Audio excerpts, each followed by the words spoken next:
জাপানের সবচেয়ে কম খরচে সিম ইউজ করার জন্য প্রথমে রাকুতেনকে বেছে নিয়েছিলাম, কিন্তু রাকুতেনে ইউজ করার সময় আমি যে সবচেয়ে বড় সমস্যাটায় পড়ছি সেটা হচ্ছে নেটওয়ার্ক থাকে না। এই সাবওয়েতে ঢুকলে অনেক সময় নেটওয়ার্ক চলে যায়, কোথাও ঘুরতে গেলে পর্যটন এরিয়াতে অনেক সময় নেটওয়ার্কই থাকে না। আবার আমি যদি এই ইয়নেও ঢুকি মাঝে মধ্যে, এই ইয়নের কোনো এক কর্নারে গেলে নেটওয়ার্ক থাকে না, তখন খুব একটা সমস্যায় পড়তে হয়। তো জাপানের সবচেয়ে ভালো নেটওয়ার্ক আমি যখন একবার চেঞ্জ করছিলাম ডকোমোতে যখন ফার্স্ট টাইম চেঞ্জ করছি তখন কিছুদিন ইউজ করছি, খুবই ভালো নেটওয়ার্ক পাইছি। তো ডকোমোতে খুব ভালো নেটওয়ার্ক।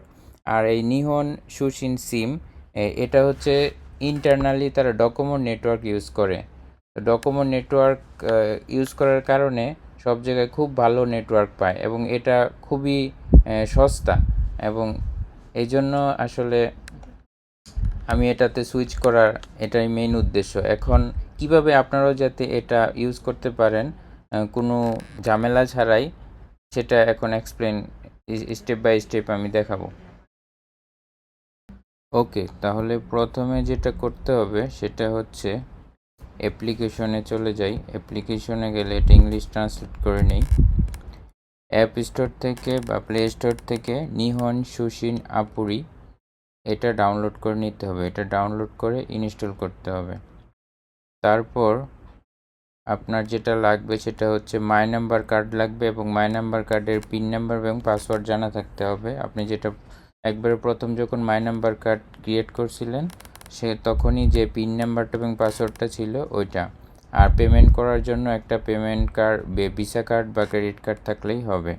আর জাপান কমিউনিকেশন যে অ্যাপ্লিকেশনটা একটু আগে দেখালাম যে এটা লাগবে।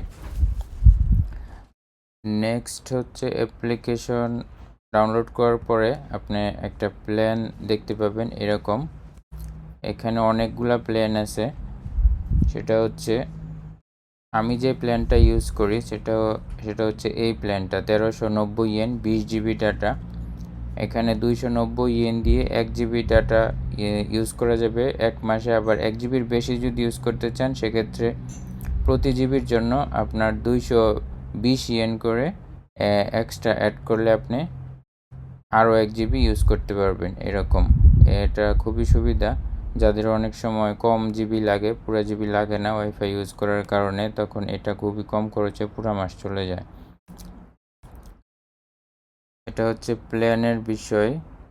আর হচ্ছে আমি যখন রাকুতেন থেকে চেঞ্জ করি তখন এমএনপি ট্রান্সফার করি।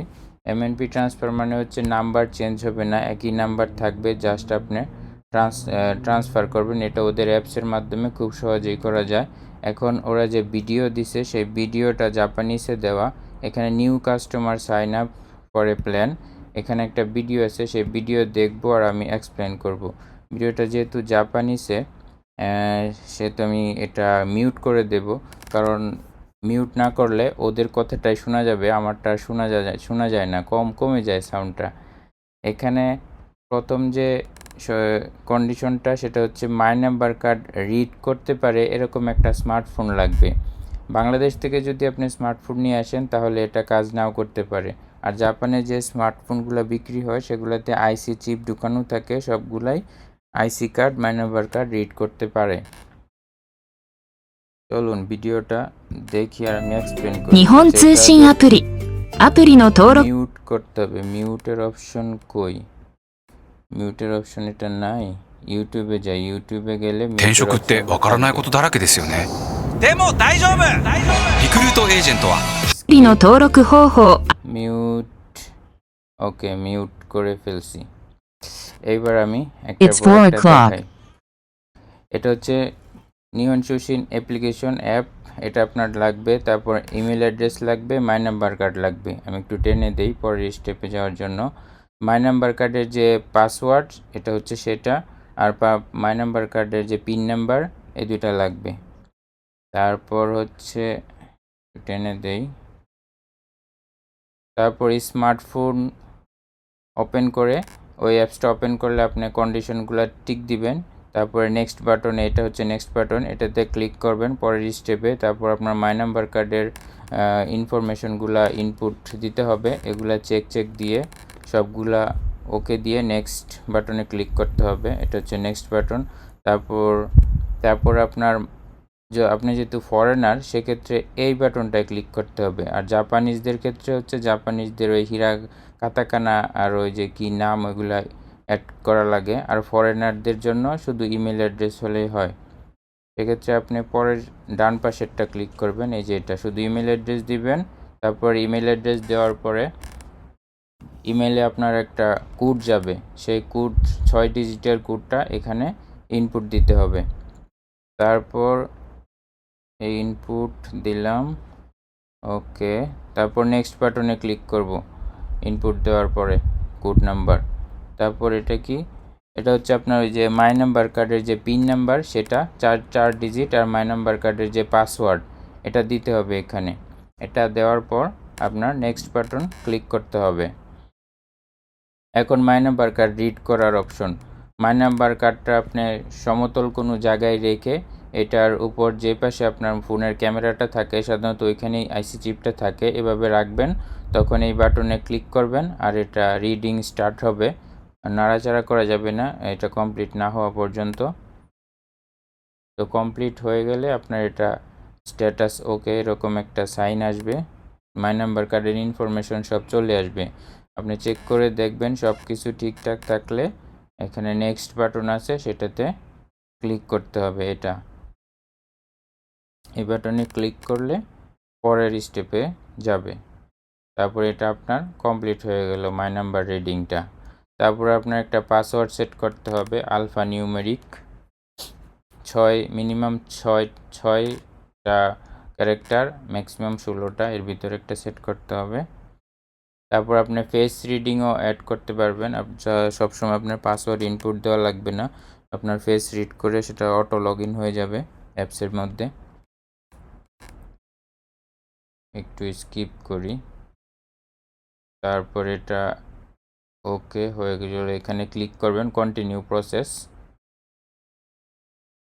কন্টিনিউ প্রসেস দেওয়ার পর আপনি যে আগে যে পাসওয়ার্ডটা সেট করলেন একটু আগে সেটা দিতে পারেন, অথবা আপনি ফেস রিডার অ্যাড করে থাকলে ওটা ফেস বা ফিঙ্গারপ্রিন্ট ওইটা অটোমেটিক এটা নিয়ে নেবে, আপনার ফেস রিড করে লগ ইন হয়ে যাবে। এটা ইজি ফেস রিডটা। নেক্সট বাটনে ক্লিক করি, তাহলে এটা কমপ্লিট হয়ে গেল সেটআপটা।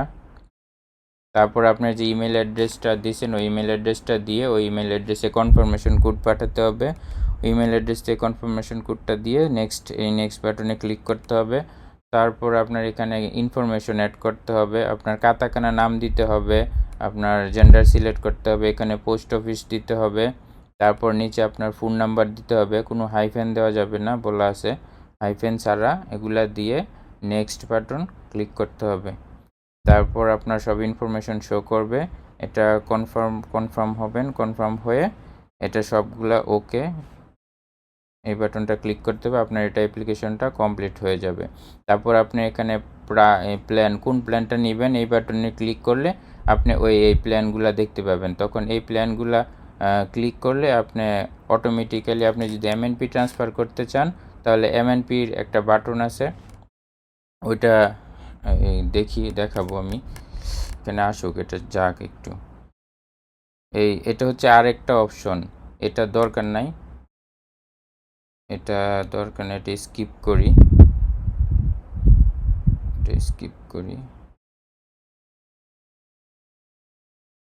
আচ্ছা, এটার অ্যাপ্লিকেশন সেটআপ এটা শেষ হয়ে গেল। এটা শেষ হওয়ার পরে আপনার যে নেটওয়ার্কটা আপনার কি সিম নেবেন নাকি নর্মাল ফিজিক্যাল সিম নেবেন সেটা আপনি অপশন ওখানে চুজ করার অপশন থাকবে। ওটা চুজ করার পরে আপনার ডাটা প্ল্যান যেটা আছে ওটা আপনি এই প্ল্যান সিলেক্ট করলেন, কোনটা কত জিবি নেবেন। এটা নেওয়ার পরে আপনার পেমেন্ট মেথড আসবে, পেমেন্ট করবেন। ওয়ান টাইম একটা পেমেন্ট আছে 3300 ইয়েন, ওটা একবারই, ওটা ইনিশিয়াল পেমেন্ট করতে হয়। আর প্রতি মাসে হচ্ছে এটা পেমেন্ট কাটবে ওই কার্ড থেকে। ওটা পেমেন্ট অর্ডার হয়ে গেলে যদি আপনি সিম নেন তাহলে সাথে সাথে আপনি ইমেলের মাধ্যমে সব কিছু পেয়ে যাবেন আর কনফিগারেশনও পেয়ে যাবেন। আর এই কনফিগারেশনটা আপনার ইআইডি লাগবে। ইআইডিটা আপনার ফোনের জেনারেল সেটিংসে গিয়ে অ্যাবাউটে গিয়ে আপনার ইআইডি পাবেন। ওই ফোনের ইআইডিটা তখন এখানে দিয়ে দিতে পারবেন। ইআইডিটা লাগবে, তখন আপনার ফোনে কনফিগারেশনটা চলে আসবে নিহন সুশিন সিমের। তখন সেটা সেট আপ করে নিলেই ইনস্টল অপশন আসবে মোবাইলে, তখন সেটা সেট আপ করে গেলে আপনি নেটওয়ার্কটা পেয়ে যাবেন। তখন আপনি কল করতে পারেন, সব কিছুই করতে পারবেন। কিন্তু ইন্টারনেট অ্যাক্সেসটা এখনও আপনার কিছু সেটিংস বাকি আছে। ইন্টারনেট অ্যাক্সেস করতে হলে আরেকটা সেটিংস আছে, আপনি এখানে সাপোর্টে যাবেন। সাপোর্টে গিয়ে আমি একটু ইংলিশ করে নেই, এটা আপনি ডাউনলোড করবেন। এটা এখানে ওরা বলছে যে সাফারি ব্রাউজার ইউজ করতে, তাহলে ইজিলি সব কিছু সেট আপে সমস্যা হবে না। এখানে এটা ডাউনলোড করে এখান থেকে আপনি এই ফোন থেকে ডাউনলোড করবেন। ফোন থেকে ডাউনলোড করে তখন আপনি ফোনের জেনারেল সেটিংস অপশনে যাবেন। সেটিং অপশনে গেলে দেখবেন একটা কনফার্মেশন একটা আছে, কি বলে এটাকে, একটা অপশন আসবে। ওই অপশনে যদি আপনি ক্লিক করেন তাহলে আপনার চলে আসবে।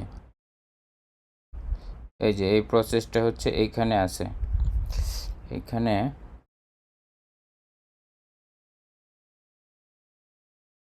স্মার্টফোনে ওয়াইফাই কানেকশন থাকতে হবে, কারণ নেটওয়ার্কটা ডিসকানেক্ট হয়ে গেলে আপনার এই জিনিসগুলো কমপ্লিট করতে পারবেন না। আপনার ওয়াইফাই এরকম একটা সেটিংস আসবে মোবাইলে, যেটা ওয়াইফাই কানেক্টেড থাকতে হবে। ওয়াইফাই কানেক্টেড না থাকলে সমস্যা হবে আসতে। তো এটা সেট আপ ডকোমো, যেহেতু ওরা ইন্টারনালি ডকোমো ইউজ করে, তো এই জন্য ডকোমো দেখাচ্ছে এখানে, ডকোমো নেটওয়ার্ক। এটা নেটওয়ার্ক সেট আপ হয়ে যাবে। এটা ক্লিক করলে আপনার মোবাইল নেটওয়ার্ক সেট আপ হবে, যে কান্ট্রিও কমপ্লিট। এটা সেট আপ করার পরে আপনার আরও কিছু অপশন আছে, সেটা কমপ্লিট করতে আমি একটু স্কিপ করিস। এগুলো সবগুলা এখানে ইআইডিটা কই থেকে পাবেন? ইআইডিটা আপনার ফোনের জেনারেল অ্যাড দিয়ে দিছে, ওয়াইট